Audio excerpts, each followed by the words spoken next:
হে ষ্টুডেণ্টছ, আজিৰ এই ভিডিঅ'ত আমি তোমালোকৰ বাবে লৈ আহিছোঁ তোমালোকৰ 27 তাৰিখে হ'বলগীয়া ছ'চিয়েল ছায়েন্সৰ এক্সামৰ বাবে এখন চেম্পল পেপাৰ।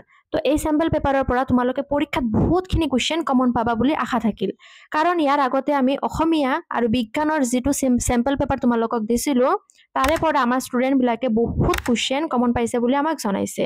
তো এই কুৱেশ্যনটো তোমালোকে বিশ্বাস কৰি ভালদৰে পঢ়ি যোৱা, ইয়াৰ পৰা তোমালোকে কমন পাবাই, এইটো নিশ্চিত। তো তোমালোকে প্ৰথমতে চাই লোৱা সেকশন এ তোমালোকৰ 45 মাৰ্কৰ এমসিকিউ থাকিব। তো প্ৰথমটো কোৱেশ্চন আছে দক্ষিণ এছীয় আঞ্চলিক সহযোগিতা সংস্থাৰ মুখ্য কাৰ্যালয় ক'ত অৱস্থিত।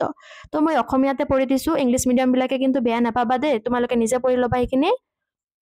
তো ইয়াৰ চাৰিটা অপশ্যন আছে, লণ্ডনত, কাঠমাণ্ডুত, জেনেভাত, ডুবাইত। 2 নম্বৰ কোৱেশ্চন আছে ৰাষ্ট্ৰসংঘৰ চনদত মুঠ কিমানটা অনুচ্ছেদ আছে। তো ইয়াৰ চাৰিটা অপশ্যন আছে, তো চাৰিটা অপশ্যনৰ ভিতৰত কোনটো কাৰেক্ট হ'ব তোমালোকে জনাবা, তোমালোকে জনাই যাবা কোনখিনি কাৰ কমপ্লিট হৈছে, ময়ো জানি যাম।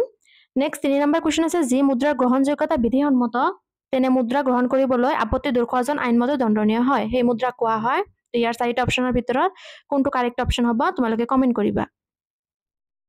4 নম্বৰ কোৱেশ্চন আছে ব্যক্তিগত সত্যাগ্ৰহ আন্দোলনত প্ৰথমে গ্ৰেপ্তাৰ বৰণ কৰা সত্যাগ্ৰহীজন কোন। তো ইয়াৰ চাৰিটা অপশ্যন আছে, তোমালোকে চাই ল'বা। 5 নম্বৰ কোৱেশ্চন 1905 চনৰ কোন তাৰিখে বংগ বিভাজন কাৰ্যকৰী কৰা হৈছিল। তো ইয়াৰো চাৰিটা অপশ্যন আছে, তো কোনটো এনসাৰ হয় তোমালোকে কমেণ্টত লিখি দিবা।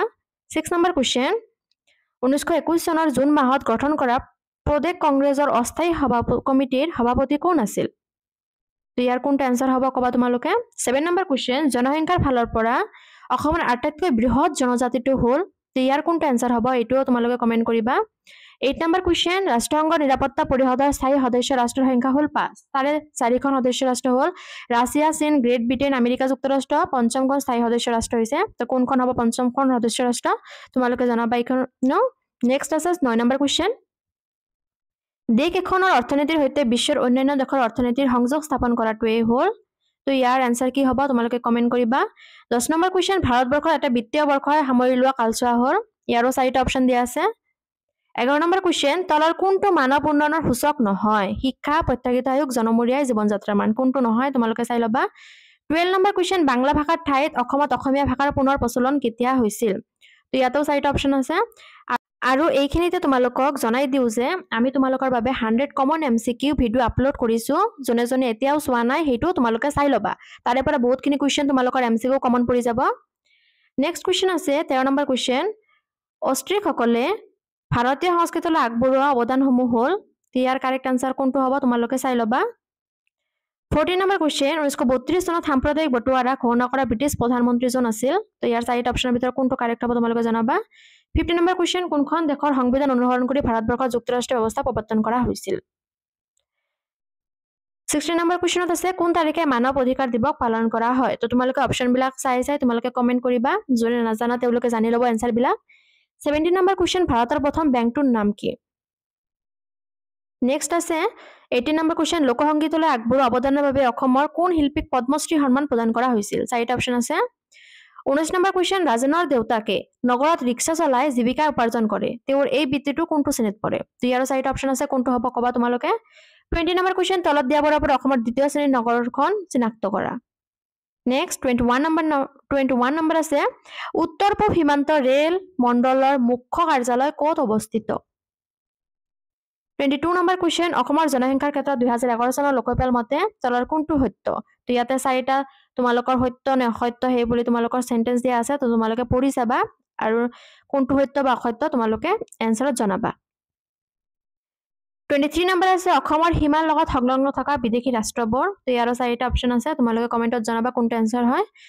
24 নম্বৰ কুৱেশ্যন এখন 100 টকীয়া নোট উদাহৰণ হয়। তো 100 টকীয়া নোট কিহৰ উদাহৰণ হয় তোমালোকে জনাবা এনসাৰটো।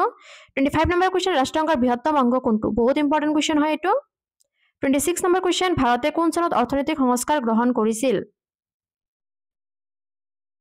নেক্সট কুৱেশ্যন আছে তোমালোকৰ 27 নম্বৰ তলত দিয়া উক্তি আৰু কাৰণটো বিবেচনা কৰা।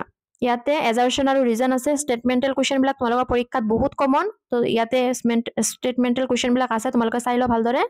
তো উক্তিত আছে সাংস্কৃতিক বহুত্ববাদ ভাৰতীয় সংস্কৃতিৰ এটা বৈশিষ্ট্য, আৰু কাৰণ আছে সাংস্কৃতিক বহুত্ববাদ কোনো এখন সমাজৰ সাংস্কৃতিক বিবিধতা আৰু ইয়াৰ প্ৰতি শ্ৰদ্ধাৰ মনোভাৱক বুজায়। তো ইয়াৰ কাৰেক্ট আনসাৰ কোনটো হ'ব তোমালোকে জনাবা, অপশ্যনবিলাক চাই লোৱা ভালদৰে।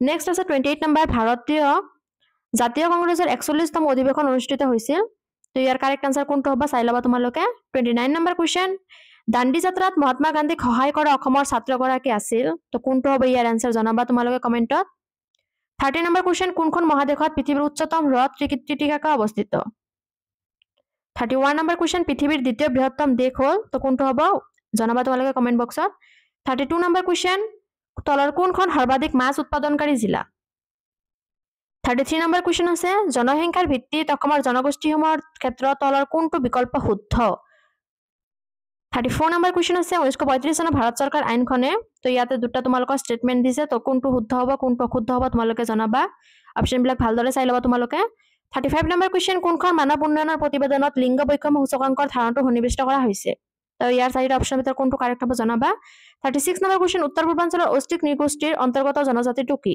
চাৰিটা অপচনৰ ভিতৰত কোনটো কাৰেক্ট অপচন হ'ব তোমালোকে জনাবা 37 নম্বৰ কোৱেশ্চন চিৰাও নৃত্য তলৰ কোনখন প্ৰদেশৰ তো ইয়াৰ চাৰিটা অপচনৰ ভিতৰত কোনটো কাৰেক্ট অপচন হ'ব তোমালোকে কমেন্টত জনাবা এনসাৰটো নেক্সট 38 নম্বৰ কোৱেশ্চন তলত দিয়া পৰিঘটনাবোৰ ঊৰ্ধ্বক্ৰমত সজোৱা তো ঊৰ্ধ্বক্ৰমত সজাবলৈ দিছে পৰিঘটনাবোৰ তো তোমালোকে চাই লবা ইয়াতে চনবিলাক মই দি দিছো কিন্তু তোমালোকৰ পৰীক্ষাত কিন্তু চনবিলাক নাথাকিব সেই কাৰণে তোমালোকে নিজে মুখস্থ কৰি লবা তো ইয়াৰ আনসাৰটো কোনটো হ'ব তোমালোকে কবা 39 নম্বৰ কোৱেশ্চন কোনে হেৰেকা আন্দোলনৰ আৰম্ভণি কৰিছিল ইয়াৰ কোনটো আনসাৰ হয় তোমালোকে জনাবা 40 নম্বৰ কোৱেশ্চন 2011 চনৰ লোকপিয়ল মতে প্ৰতি বৰ্গ কিলোমিটাৰ অসমৰ জনসংখ্যাৰ ঘনত্ব কিমান আছিল বহুত ইম্পৰ্টেন্ট কোৱেশ্চন হয় ভালদৰে চাই যাবা 41 নম্বৰ কোৱেশ্চন ৰাষ্ট্ৰসংঘৰ মুখ্য কাৰ্যালয় তো ৰাষ্ট্ৰসংঘৰ মুখ্য কাৰ্যালয় ক'ত অৱস্থিত চাই লবা তোমালোকে 42 নম্বৰ কোৱেশ্চন মহাত্মা গান্ধীয়ে প্ৰকাশ কৰা সাপ্তাহিক আলোচনীখনৰ নাম কি আছিল তো এইটো কোৱেশ্চনো বহুত ইম্পৰ্টেন্ট হয় তোমালোকে ভালদৰে চাই যাবা 43 নম্বৰ কোৱেশ্চন ভাৰতৰ মুঠ জলসম্পদৰ কিমান শতাংশই ৰাজ্যৰ জলপথ হিচাপে কাম কৰি আছে তো কোনটো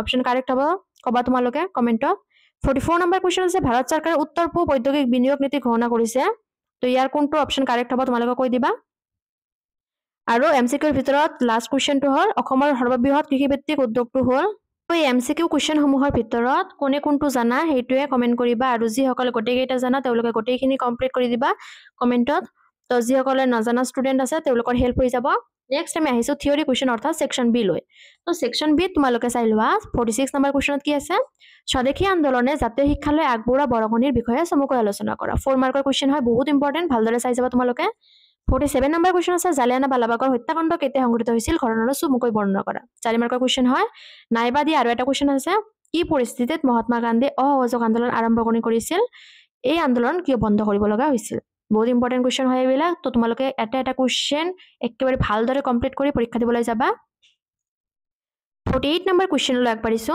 ভাৰত ত্যাগ আন্দোলনত অসমৰ মানুহৰ ভূমিকা সম্বন্ধে সংক্ষেপে লিখা তো এটি বহুত ইম্পৰ্টেন্ট কোৱেশ্চন হয় ইয়াতে অৰ দিয়া নাই তো তোমালোকে এটা চাই যাবা ভালদৰে 49 নম্বৰ কোৱেশ্চনত আহিব 1857 চনৰ বিদ্ৰোহত মনিৰাম দেৱানৰ ভূমিকা সম্পৰ্কে চমুকৈ লিখা 5 মাৰ্কৰ কোৱেশ্চন এইটো যদি আহে 5 মাৰ্কৰ আহিব তোমালোকৰ পৰীক্ষাত বহুত ইম্পৰ্টেন্ট হয় ভালদৰে চাই যাবা নাইবা দি আৰু এটা কোৱেশ্চন আছে ভাৰতৰ 1858 চনৰ বিদ্ৰোহৰ কাৰণসমূহ আৰু অসমত ইয়াৰ প্ৰভাৱ চমুকৈ আলোচনা কৰা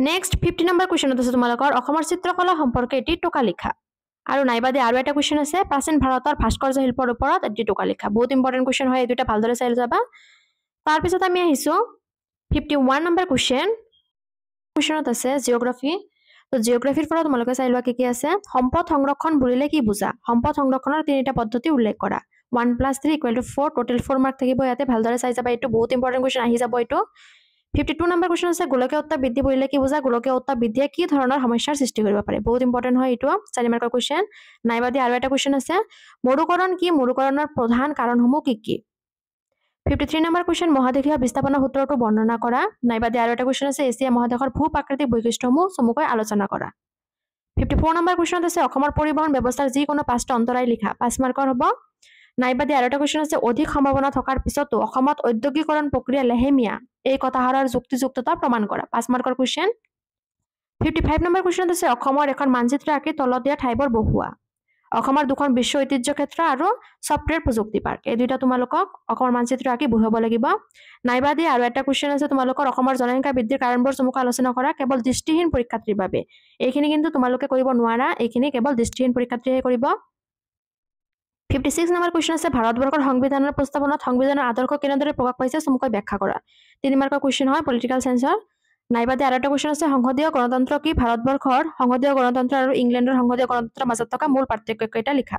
তো এইখিনি আছিল তোমালোকৰ চেম্পল পেপাৰ। যদি ভিডিঅ'টো আমাৰ ভাল লাগিছে চাই তেন্তে লাইক কমেণ্ট শ্বেয়াৰ কৰিবা, আৰু যদি তোমালোকে এই চেম্পল পেপাৰখন PDF আকাৰে পাব বিচাৰা তেনেহ'লে আমাৰ হোৱাটছএপ গ্ৰুপত জইন হৈ ল'বা। ধন্যবাদ।